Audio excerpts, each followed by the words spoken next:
बीमारी, राजनीति और कार्रवाई, इन तीन शब्दों के बीच उत्तर प्रदेश की सियासत बुधवार को उलझती नजर आई, जब बहुजन समाज पार्टी के इकलौते विधायक उमाशंकर सिंह के लखनऊ और बलिया स्थित आवासों पर आयकर विभाग ने छापेमारी की। सियासी पारा और ज्यादा तबाही हुआ जब बीएसपी विधायक उमाशंकर सिंह के समर्थन में उतरे योगी सरकार के मंत्री। नमस्कार दर्शकों, मैं कनक मिश्रा, आप सब देख रहे हैं द इंडिया लाइव।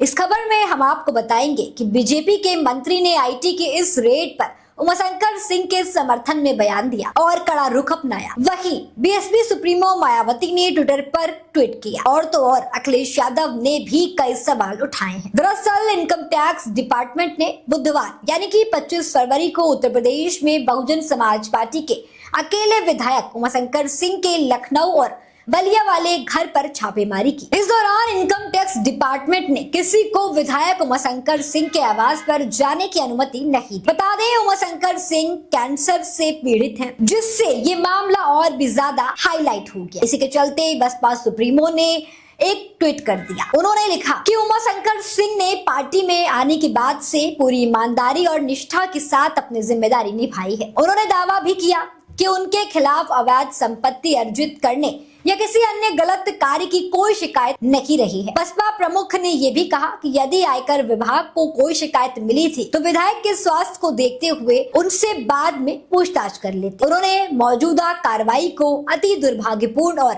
मानवता के खिलाफ बताया है। वहीं अखिलेश यादव ने भी छापेमारी पर सवाल उठाए। उन्नाव में पत्रकारों से बातचीत में उन्होंने व्यंग्यात्मक लहजे में कहा, सरकार के लोग जापान चले गए हैं, इसीलिए छापा पड़ गया है। आइए देखते हैं अखिलेश यादव ने क्या कुछ कहा। मदद होनी चाहिए। सवाल ये नहीं कि उमाशंकर विधायक बसपा के हैं, इकलौते विधायक। सवाल ये नहीं उमाशंकर पे छापा पड़ा है। बीजेपी का कोई अगर है तो उस पर छापा नहीं पड़ता। बीजेपी को खुश कर दो, कभी छापा नहीं पड़ेगा। बता दें, योगी सरकार में मंत्री और विधायक के रिश्तेदार दिनेश प्रताप सिंह ने भी कार्रवाई पर सवाल उठाए हैं। कार्रवाई की टाइमिंग को लेकर के उन्होंने कड़ा रुख अपनाया है। आइए देखते हैं उन्होंने भी क्या कुछ कहा। पोस्ट डाली है, क्या है उसको लेकर, जिस तरह से बसपा क्या देखिए, भारतीय संस्कार, संस्कृति और सनातन धर्म में सुख दुख बांटना ये मनुष्य की प्रकृति में या मनुष्य के हिस्से में होता है। और आज हमारे रिश्तेदार श्री उमाशंकर सिंह जो विधायक हैं रसड़ा से, दलीय नीतियों के आधार पर हमारा उनका कोई रिश्ता नहीं, एक व्यक्तिगत जीवन का रिश्ता है।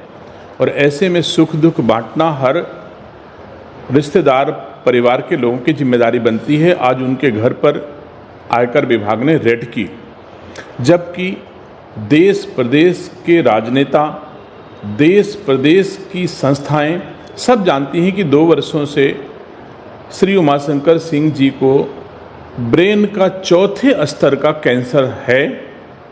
वो अपनी सांसें बचाने के लिए कभी अमेरिका, कभी दिल्ली, कभी लखनऊ 2 वर्षों से लगातार दौड़ रहे हैं। और ऐसी परिस्थितियों में उनका धंधा व्यवसाय सब चौपट हो चुका है, ऑलमोस्ट बंद हो चुका है।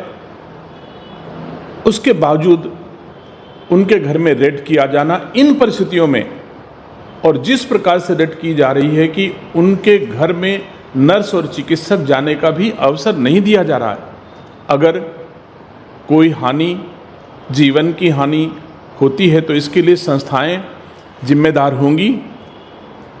और मैं समझता हूं कि दुर्लभतम अपराधों में भी जब ऐसी परिस्थितियों में कोई न्यायालय जाता है तो माननीय न्यायालय भी दया के आधार पर उस याचिका को स्वीकार करके दोष मुक्त कर देती है। मैं दोष मुक्त करने की बात नहीं करता हूं, अगर दोषी हो तो चाहे जो सजा दी जाए, लेकिन क्या यह अवसर राजनीतिक बदले की भावना से प्रेरित होकर के किसी को दंड पहुंचाने अथवा पीड़ा पहुंचाने का अवसर हो सकता है? क्या ये सही समय है? बिल्कुल नहीं।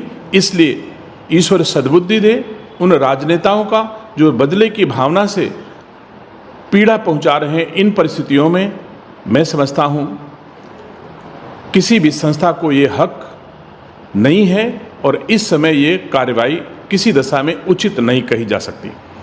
कुल मिलाकर बीमारी, राजनीति और कार्रवाई के इस त्रिकोण में उत्तर प्रदेश की सियासत को एक बार फिर से गर्मा दिया है। उमाशंकर सिंह पर आयकर विभाग की छापेमारी ने जहां प्रशासनिक कार्रवाई बना राजनीतिक संदेश की बहस छेड़ दी, वहीं इसे लेकर सत्ता पक्ष और विपक्ष दोनों के सुर अलग अलग लेकर तीखे रहे। मायावती ने दुर्भाग्यपूर्ण बताया और स्वास्थ्य स्थिति का हवाला दिया। वहीं अखिलेश यादव ने तंज कसते हुए कार्रवाई की टाइमिंग पर सवाल उठाया। दूसरी ओर योगी सरकार के मंत्री और विधायक के रिश्तेदार दिनेश प्रताप सिंह ने भी समय को लेकर अपनी आपत्ति दर्ज की। अब नजरें इस बात पर टिकी हैं कि आयकर विभाग की जांच किस दिशा में आगे बढ़ती है और क्या इस कार्रवाई से कोई ठोस निष्कर्ष सामने आता है। दोस्तों, इस पूरी खबर पर आपकी क्या राय है, हमें कमेंट में जरूर बताएं और तमाम ऐसी अपडेट्स के लिए देखते रहें द इंडियन।